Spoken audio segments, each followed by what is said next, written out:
fiction, science fiction, horror, fantasy, crime, LGBT, thriller. You have now entered the House of Mystery with your hosts, Eric Shapiro, David North Martino, John Copenhaver, and Al Warren. Heard on KC 106.5 FM Los Angeles, 102.3 FM Riverside, and 105.0 AM Palm Springs. Welcome back into the House of Mystery. I'm Al Warren. Mr. Joe Goldberg is in the house today. I'm in the house. I'm in a good mood, Al. So let's run with that. Yeah, I know. Take advantage of my good mood. Yeah, that's not often. I don't know what, I'm scared to say anything because I don't want to change your mood. Well, I think it's because of our guest today. I think he's in a good mood. He puts me in, his stuff is so good, it puts me in a good mood. Oh, great. Well, that's a segue. Good. That's good. Okay. Oh, right. Oh, thank you. I'm, a little slow today. Well, we've got an author with us that does your type of writing too, kind of like that. Absolutely. Yeah. It's a thriller, agency, sort of spy, excitement. He's in the White House. He's inside. Yeah, he's inside. Well, I saw his, of course, The Night Agent was his last novel, and it was made into a series on Netflix. I just finished watching that. Great show. And I'm excited to have him as well. And he's got a new book out called The Inside Threat. So, Matthew Quirk, thank you for being here. Thank you for having me. It's a pleasure. Matthew, so how did this all begin for you? Because you're sitting on top of the world now. You've got like a hit series on Netflix, and you got some great books out now, and you're kind of on top of the world. But was this sort of a plan for you since the beginning? Well, my plan is no plan, really. And, I always liked writing like a lot of people who worked in D.C. I was in journalism at The Atlantic. I wrote novels on the side.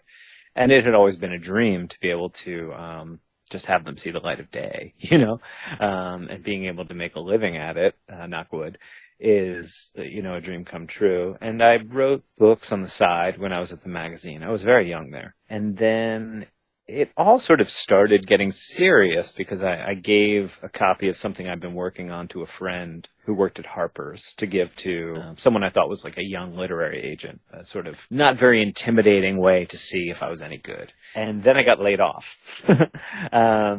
And I heard back from the agent about like 3 days after I got notice, and he said keep going. And he worked for a kind of super agent who you all know. He had given it to his boss, and he said keep going. And I thought, if I knew that all these heavy-duty people are going to be reading this stuff, I would have done a better job, But the whole story is of getting just the right encouragement just when I needed. So I sort of went off and wrote a book and then another book and got an agent, and then I didn't know if it would work out. And right before my wedding, which had been sort of like my deadline to see if this would really pan out, I got a deal for a book called The 500 and a movie deal, and I thought I was on top of the world. I thought I was on Easy Street.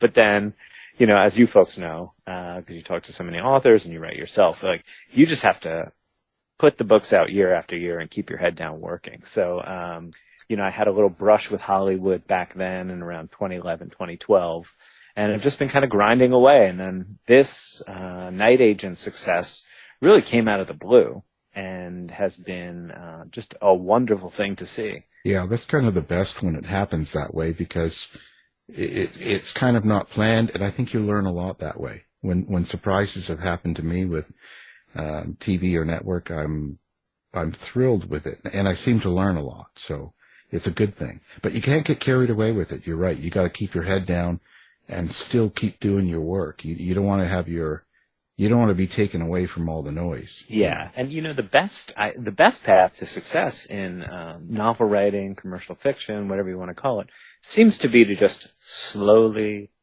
write good books and build your audience, the way somebody like Mark Graney or Harlan Coben did. And, I had the experience of having a big bet placed on my debut novel. And that's a really dangerous wager, because if it doesn't perform to the absolute highest levels, then, you can get thrown off the merry-go-round pretty quickly. So, I'm just glad I'm still here doing it, honestly.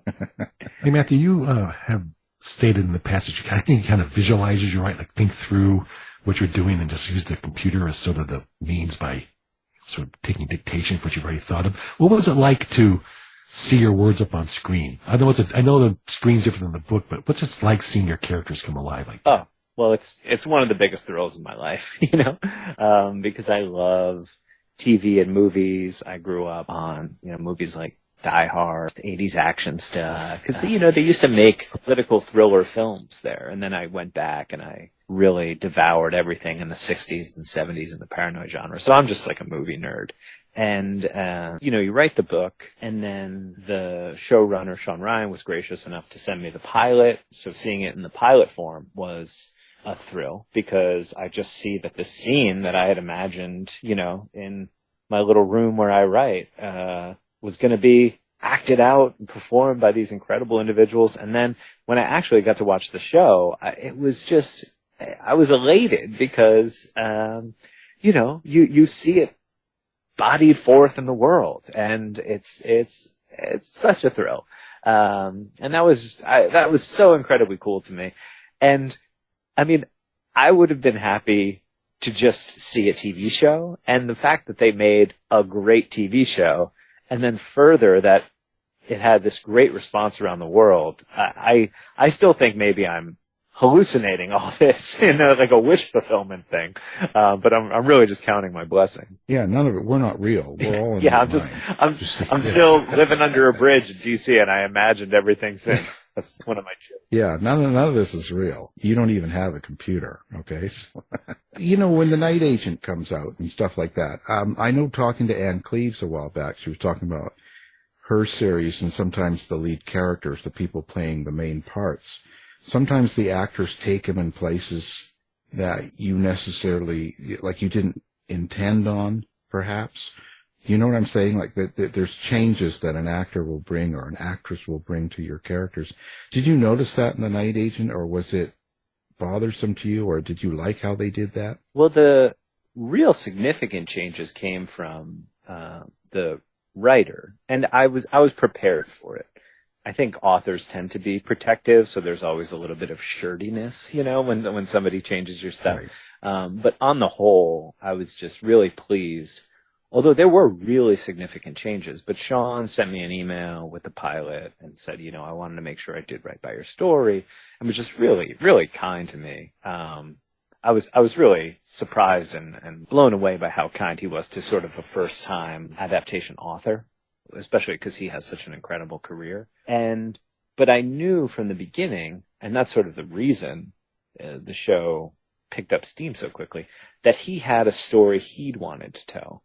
And then when he read my book, he realized they could kind of come together. And from what I've read in interviews, it really fired his creative engines and got him really excited. So he wrote the pilot on spec, which he doesn't really need to do at his level. But he was just really fired up about it. And I was really just grateful to have him on board. And I think it's easier for me to see these big changes because the show almost became its own thing. The Secret Service story, the Vice President's daughter story, that's all new. So I had the thrill of seeing scenes rendered word for word at the beginning. And then by the end, I was watching it as a viewer. And the first twist I ran into, oh my God, and so it was good in that way. And I was also much more open to any changes because I just had so much trust in Sean, and I saw where he was going, and I was just glad that he was kind of working from my story and his story to get there. And then, the actor changes were interesting. I thought Gabriel Basso and Luciane Buchanan did a fantastic job. They're not exactly how I pictured the characters, but it becomes its own thing, and Gabriel is just a really fascinating guy, incredibly kind of honest, thoughtful guy, and he spends all his free time, as far as I can tell, doing martial arts. So he kind of like lives it and walks the walk. So having him in the lead on a role like that was amazing. How do you think it changed you? Like when this became a series and you looking at it and the things they did with your writing to make this series, the changes and the ideas. So going into your newer book, like Inside Threat, do you think that it changed the way you wrote the new book? Not particularly. I've always written kind of cinematic books, partially because of what Joe mentioned before. I picture it all unfolding in my head and then go write it down. And actually, Inside Threat was completely done. I took some time off because my wife and I had our first child. So Inside Threat was completely done by the time this came out. And I had actually decided on and outlined another book that I was sort of wrapping up the outline on when the show came out. And I'd been around Hollywood enough, not around Hollywood, I'd had enough experiences in Hollywood to know not to think like, oh, I'll be on Easy Street. So I hadn't really planned for the show to change anything. The wonderful thing about the show is it really has gotten the books out there. It's helped me just because having the show succeed, I can breathe a little more easily day to day doing this for a living because, making a living in the arts can be a bit of a roller coaster. And anything that helps you relax a little bit in terms of having a cushion or some success is very much appreciated. Well, yeah, I have a couple of questions. I'm trying to decide which one I want to go with. I'm going to go with this one. You write, like you said, like a book a year? Is that about right? I aim for that, yeah. So how do you keep the ideas fresh? You've been doing this for a while, and you now have a success. It's a different kind of success. As you say, people are now know your name and going back and buying your books. How do you keep your ideas fresh? The main way I work with ideas is I just write them down whenever they come to me. And then when I have a new book to write, I sit down with that list of ideas. I keep it in Evernote with like tags. And so I just pull up book ideas and then I have all these ideas. And the stuff that comes to you at 2 a.m. and you like put it in a voice memo and you think you're going to have the next Gone Girl or Dan Brown, and then you look at it a few months later and you're like, this isn't even English. This is gibberish, So I like letting it cool off a little bit. And then you see that, certain books are always at the top. So I've been working through the same list for the last 6 or 7 years, really. And you'll dive into something and then you'll realize it seems clever, but it's actually too clever and it's kind of too twisty and intractable. Inside Threat, the latest book was an idea of, what if the president gets locked in his doomsday bunker and then he's locked in with the bad guys? And The Night Agent was based on a friend of mine who worked for the FBI, young guy at the time. And he would disappear every night like clockwork to do a night shift. That just fascinated me, so that was a hook. So they just kind of burble to the top, and then I spent some time kicking them around and seeing which one actually has legs, and then I mentioned them to friends and agents and editors, and, if people say, ooh, and lean forward, then I know I have something. How much do you determine if your idea and book you're writing is relevant at the time? Are there issues or topics or themes that you're trying to get across in the books, or is it just an ever-fresh, standalone sort of book? Yeah, I don't think specifically of relevance or freshness, but I think that they burble up through the process.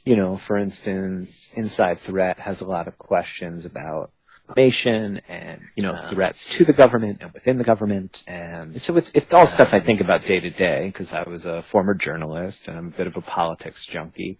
But in a lot of ways, I try to make sure if I do anything deliberately, it's to make sure they're not overtly partisan or political because I think that I just get turned off when I see that in books. And I think it can date them. And so what I try to do is kind of dig into more universal themes. so that it'll hopefully be relevant if I'm lucky enough that people are reading it in 10 or 20. Then often when you get into deeper themes, it's more character driven, and also it's interesting because I have a pretty broad spectrum politically who reads these things, and they'll see different things in it, and it speaks to them differently. And I take that as, a sign that I did a pretty good job on it, because, it's universal enough stuff that people can draw different lessons from it. Yeah, I've always said that must be kind of a surprise in the sense that what some readers will actually pull out of something you've written. You must get some real surprises at times. Well, it's a funny thing about politics today that people are, it's because of where people get their media, but people are very much in their bubbles. And so it's, in some ways you don't have to worry as much about, will this appeal to a broad spectrum politically? Because people see everything through their own political filter. So it has been funny that I'll give a book to two people who would be arguing at Thanksgiving or whatever. And the one person will say like, oh, this is about XYZ conspiracy. And the other person will be like, oh, this is about, ABC conspiracy. And they're completely opposite conspiracies. But, people project. Yeah. So if you have, if you have a crummy president in your book, each side will think it's the other side's crummy president. Yeah. So it's interesting times. Yeah. Well, so they all like you then. Yeah. You're on their side. It's like some Jacobean drama, where everyone thinks I'm on their side and I'm just running down the middle. Yeah, that's crazy. So do you feel any sort of extra pressure now? That you've got the Netflix thing out and it's on a lot of people's minds, they're watching it, it's happening, and then you're putting out Inside Threat. Does it sort of make you feel a little bit of pressure or hope that it does as well? Honestly, I feel less pressure just because of what I mentioned a little earlier, that there's some success and a little bit of a cushion now. There is pressure, but it's sort of always been there since my first book was optioned in kind of a big way. I've had everything at least get read in Hollywood, and so if you think too much about it, that these famous actors and producers are going to be reading your stuff, you can get stage fright. But, I'm just out in the garage now because we have the baby, and it's a great job in that way to stay grounded because nothing has changed, and I'm just out here with the book playing make-believe. So I don't think too much in those ways. And if anything, it's taken the pressure off because, it's sort of the success of the show is keeping the devil from my door for a few years, God willing. Matthew, you've got your list of ideas. So when you have it, having looked at your book, read your books, do you start with the plot and for those ideas, or do you build your characters and then have the plot drive them along? Well, I think character is one of the most important things in a book, I should say up front, but I typically start with a premise or a plot, although they're intertwined, right? So I have my friend who worked this night shift, and, I found out what his job was later, and it was actually even cooler than what the night agent. But, that's a character, a young man sitting by a phone all night that never rings, but it's also sort of the hook for a premise, and they all just develop organically in this incredibly muddy process of writing a book, which for me mainly consists of taking long walks or staring out the window, and then it comes together. So Inside Threat, I mentioned the premise earlier. It started with the premise of, locking everyone in this bunker. And then, that world can only have so much Secret Service, political aid, so on. You can't have like a Spanish beekeeper in there who's on a journey of faith or something. You could. You could. And so I will often start with the plot, but then I spend a lot of time, and it's always a fascinating process for me to have the characters flesh out. So with Inside Threat, I have sort of a main hero, Secret Service agent who's disillusioned with politics because of politics in general and specific things that happened with him. He took a bullet for the president and saves the president's life, but there was sort of more going on to that than first meets the eye. And then there was just going to be a rookie, So you would have different viewpoints. This is how these things develop. And then he was also going to have a buddy, like a press aide, who gave him somebody to protect in the bunker. And then slowly they became the same character. And then slowly I thought, well, what if the rookie was a young woman and her father had died in that incident? And then, you know, when it started, he was very sort of protective of her. But then as I edited, she became kind of fiercer and cooler, but still had some of that, you know, first day jitters. And, you know, they just started as complete blobs. I had no idea who these people would be. And then by the end, they were fighting and they had backstories, and she was from Eastern California. So that's how it all goes. And it's an amazing process. And I did physics and math in college, and I used to think you could schematize everything. And now I realize you just need to let your brain work at its own mystery levels to work all this stuff out. You just need to walk and think deeply and let it develop. And how do you experience your characters? How do you work with them? Do you like, so Eric Hill, you know, for instance, or is this someone you hear their voice? Do you see it like a movie? How do you describe that process? You know, I'll take a walk, and like cool little aspects of his personality will come to me, and I'll jot those down in a big messy outline. I use a program, Scrivener, which I'm an evangelist for outlines and for writing. So I just like take long walks, and then these things slowly resolve themselves. I don't really picture them. I don't really hear them unless I'm writing dialogue, and then I will sort of be kind of acting out parts a little bit. Not like jumping around the garage rehearsal way, but you know. No. We had Shakespeare out with a sword, jousting herself across the I will say though that you know, my wife and I, we're really busy now, but you know, more in the past. If I had a scene where it was like a knife fight, I'll be like, "Hey, honey, take this ruler," and we kind of act out the knife fight. Otherwise, you might end up with a knife fight where somebody has a knife in one hand, a gun in the other, and like a cup of coffee in the third.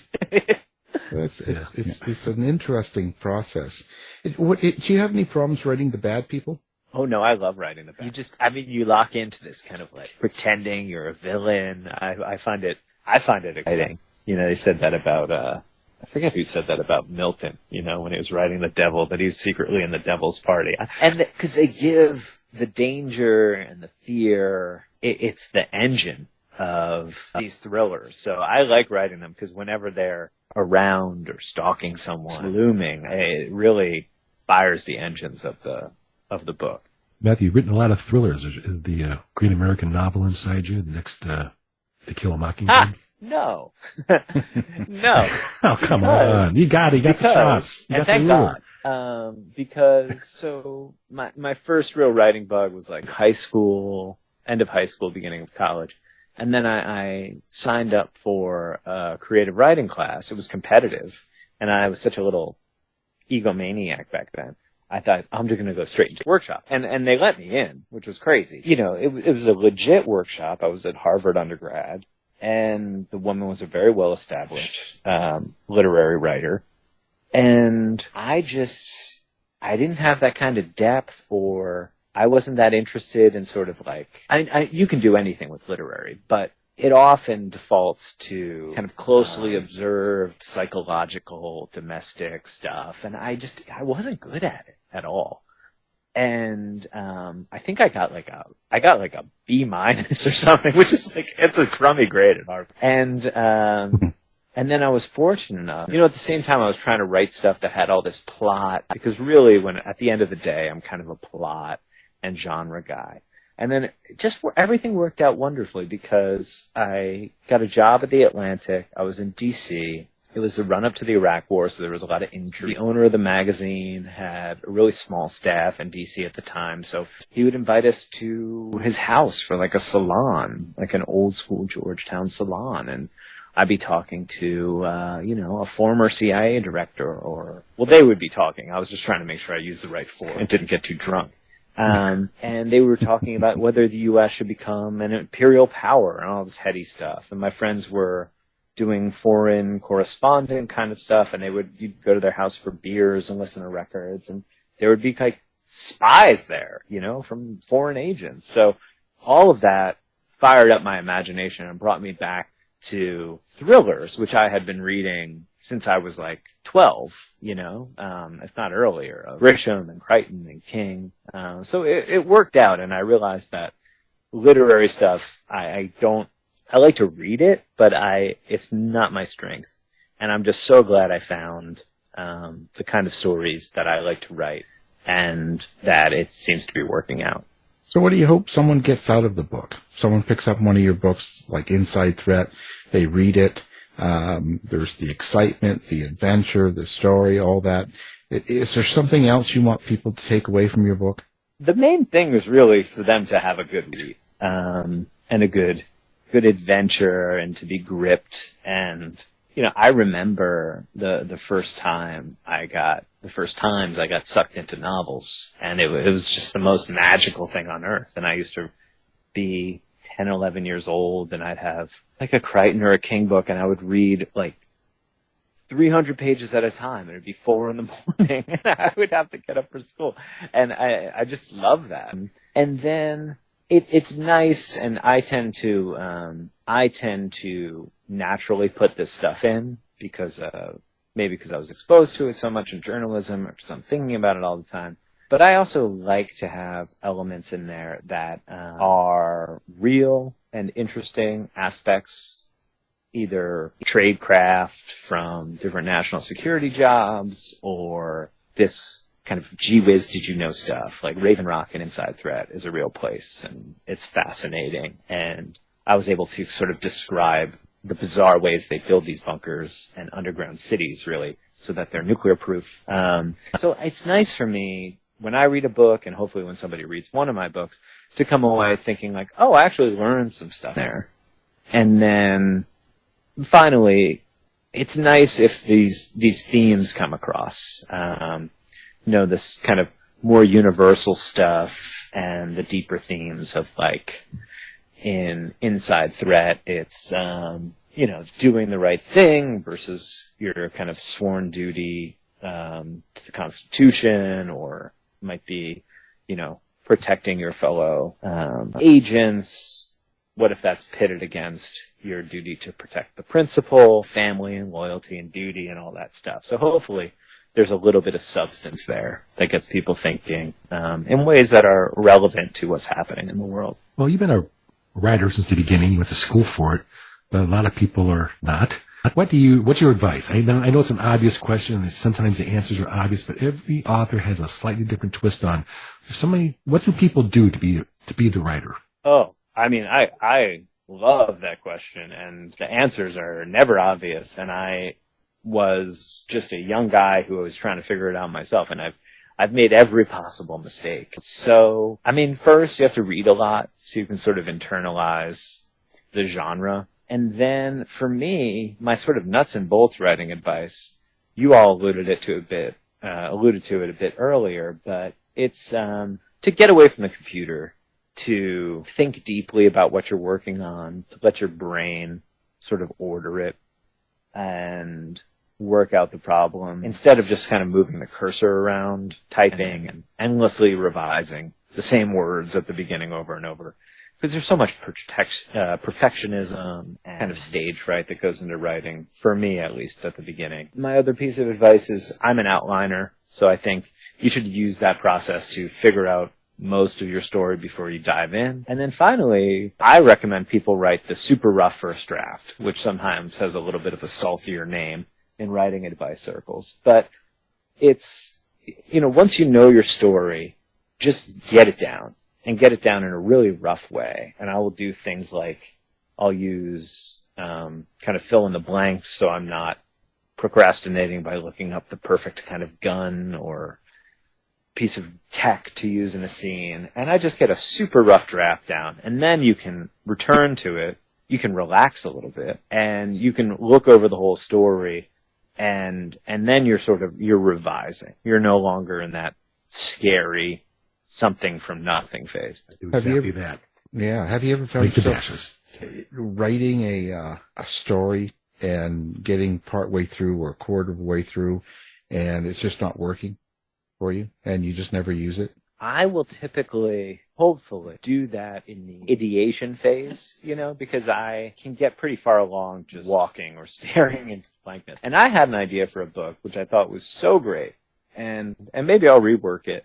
But it was somebody lets his friend use his company for a CIA cover. And the CIA has this sort of domestic side where they work with companies to provide covers. And I thought that was a cool world. And then his friend goes missing and he has to assume the cover. I thought that was so cool. And I couldn't get it to work. And I spent a lot of time outlining. And it was too tricky, And so I abandoned it. I did that more at the outline phase. So that was nice because I hadn't spent, I'd spent, I don't know, a couple months thinking about it as opposed to 4 months writing a draft to figure out that it was not workable for me. And part of the reason I like the rough draft so much is it benefits you coming and going because it's easier to do and then it's easier to abandon. You're sort of not throwing good money after bad because if you've actually written something, you become very attached to it. But if you've only outlined a story, it's easier to let it go. And when you're revising, it's much easier to chop out like a big section of a book that's not working when it's in rough draft form than when you've spent like months polishing it and have some beautiful turns of phrase in there. Matthew, let me ask you another question here. You've been around for a long time.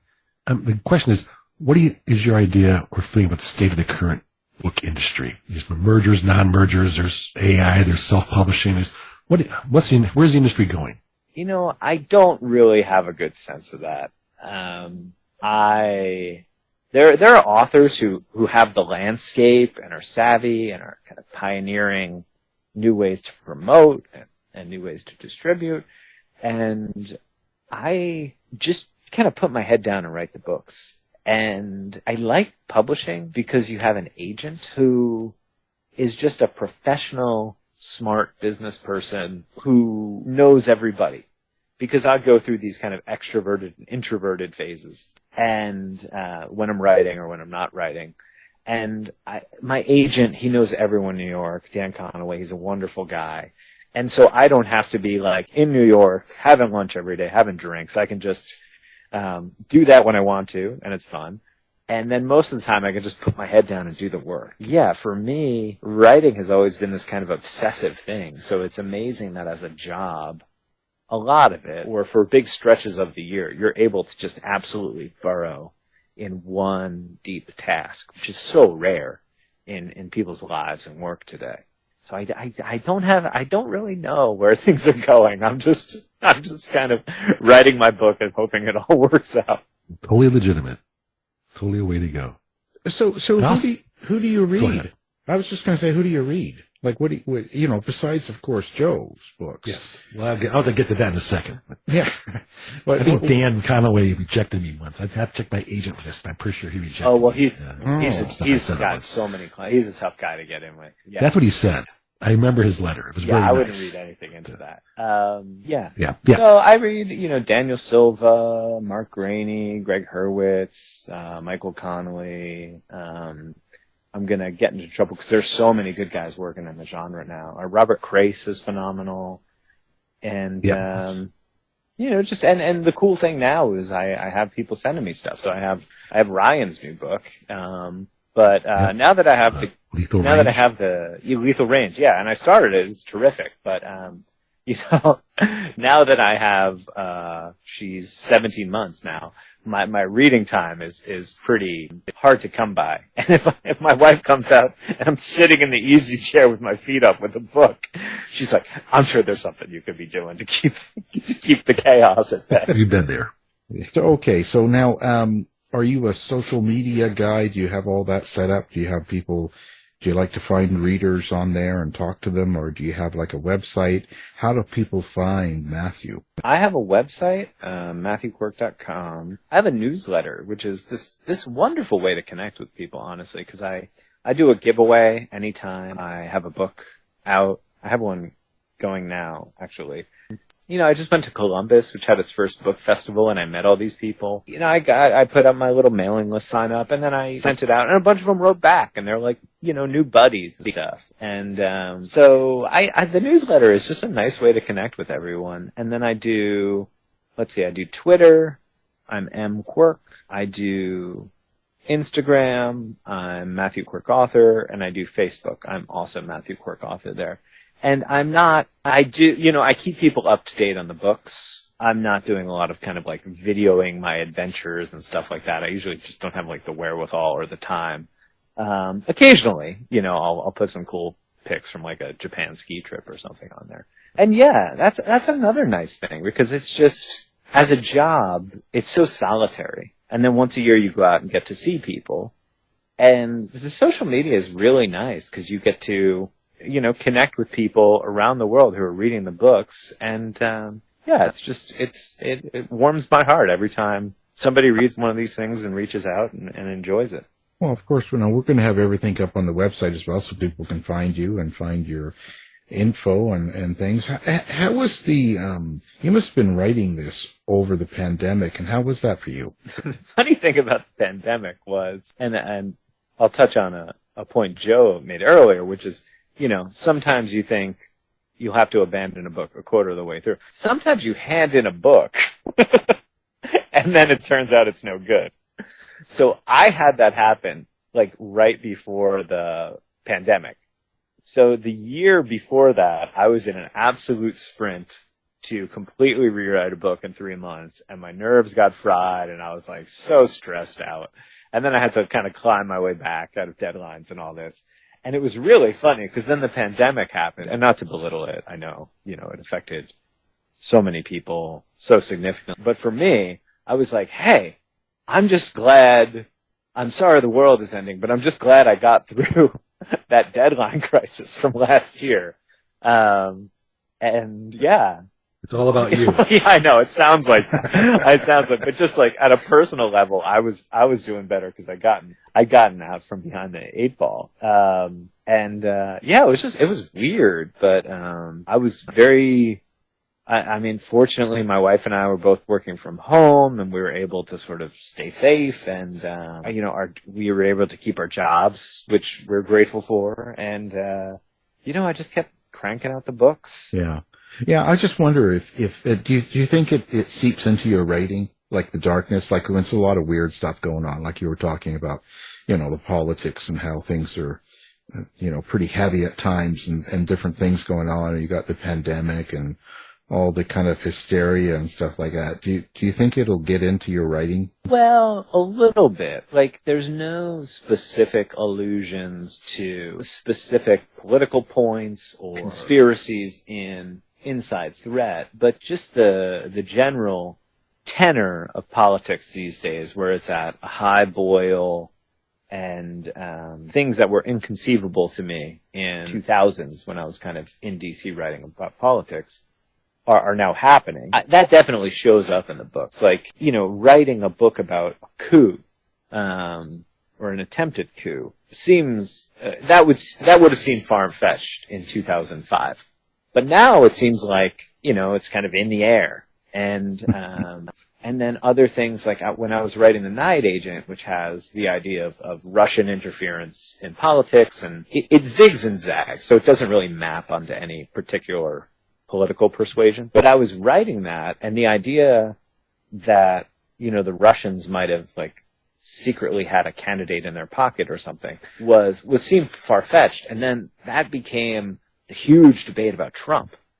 And I actually had to rework the book a little bit to make it surprising, to stay ahead of the headlines and make it fresh. And then ultimately made the book kind of surprising to people, no matter how they felt about that issue. And so ultimately it was helpful, but at the time it was terrifying because I had just sort of been overtaken by events.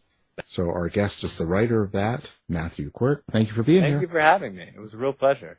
Thanks, Matthew.